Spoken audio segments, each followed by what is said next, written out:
हैं कि आज पूरा देश में, पूरा राज्य में आदिवासियों को एक तुच्छ नज़र से देखा जा रहा है। और जैसे हमारे झारखंड में हेमंत सरकार, जो आदिवासी सरकार है, बैठे हुए हैं, उनका जो 5 साल का कार्यकाल पूरा होने जा रहा है, बट विपक्षी पार्टियां उसे पूरा होने नहीं दे चाहते। इसके पीछे सरासर अंडानी अंबानी का हाथ है, क्योंकि कोयला, अभ्रक, तांबा लूटने का जिस प्रकार छत्तीसगढ़ में प्लान बन रहा है जंगल को उजाड़ कर, तो फिर से झारखंड में वो जिस प्रकार रघुवर का समय किया है उसी प्रकार फिर से लूटने का काम कर पाएगा, ये अभी नहीं कर पा रहा है। इसीलिए ईडी सीडी लगा के झारखंड की सरकार आदिवासी सरकार को डराने धमकाने का काम कर रही है। यदि आपको पूछना था तो जब गया था शेर बन के हमारा आदिवासी मुख्यमंत्री, उसमें क्यों नहीं पूछा?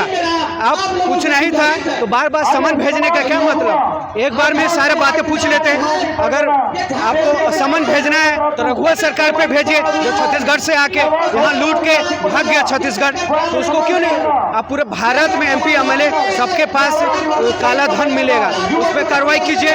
और आप चोर चोर बोल रहे हैं, आप खुद महाचोर हैं, क्योंकि हमारे झारखंड पार्टी का एनी होरो साहब जयपाल सिंह मुंडा का जो धरोहर था, जो ये एनोसो जी मंत्री थे, जो झारखंड कार्यालय को इस्तेमाल करते थे, हमारा धरोहर को तो आप खुद कब्जा करके बैठे हैं, आप खुद महाचोर हैं। तो मैं हिदायत देना चाहता हूँ ईडी सीडी या किसी को भी, विपक्षी को, कि जिस प्रकार बंगाल में हालात खराब हो रहे हैं, पूरा देश में आग ना लगाएं, वो चंद टुकड़ों या ज़मीन के लालच में या माइंस या कोल के लालच में और आदिवासी सरकार को गिराने या इन्हें तुच्छ दृष्टि या आदिवासी को कमजोर समझ उसका मुंह में मूतने का काम ना करें, क्योंकि पूरा देश का आदिवासी अगर जाग गया तो आदिवासी ऐसा इतिहास लिखेगा जिस प्रकार गोरे अंग्रेज को भगाए थे और काले अंग्रेज को भी भगाने का काम करेगा पूरा देश से, पूरे राज्य से।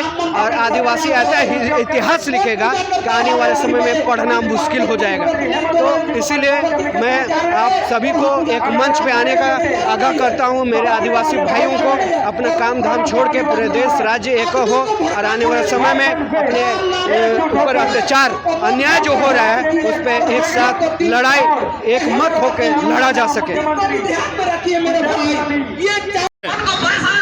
आज मैं केंद्रीय सरना समिति भारत का अध्यक्ष होने के नाते मेरा समिति का संविधान बोलता है कि आदिवासी हक अधिकार और आदिवासी का हर मुद्दा में मुझे बोलने का स्वतंत्र अधिकार है। आज झारखंड राज्य के मुखिया एक आदिवासी हैं, जिसको बार बार ईडी के द्वारा प्रताड़ित किया जा रहा है, बार बार सम्मन पे सम्मन भेजा जा रहा है। मैं पूछना चाहता हूं कि इससे पूर्व जो रघुवर दास की सरकार थी, जो भारतीय जनता पार्टी की सरकार थी, उस समय ट्राइबल सब प्लान का पैसा का बंदरबाट किया गया। जो हमारे पुरखों ने जो लड़ाई लड़के आंदोलन करके एक कानून लागू करवाया, CNT एक्ट, जिसे हम लोग सुरक्षा कवच के रूप में जानते हैं, वैसे कानून में रघुवर दास के द्वारा छेद करने का काम किया गया, संशोधन अध्यादेश लाया गया। आज उसका क्या, आज कई सड़कें बनी, उसमें बड़ी बड़ी घोटाला हुई। और मैं बताना चाहूँगा कि रघुवर दास के द्वारा जो आदिवासियों का व्यवस्था है, जो उसकी ज़मीन है, उसको भूमि बैंक में डाल के उसका व्यवस्था को तोड़ने का काम किया गया। तो इससे बड़ा कुछ घोटाला नहीं हो सकता है।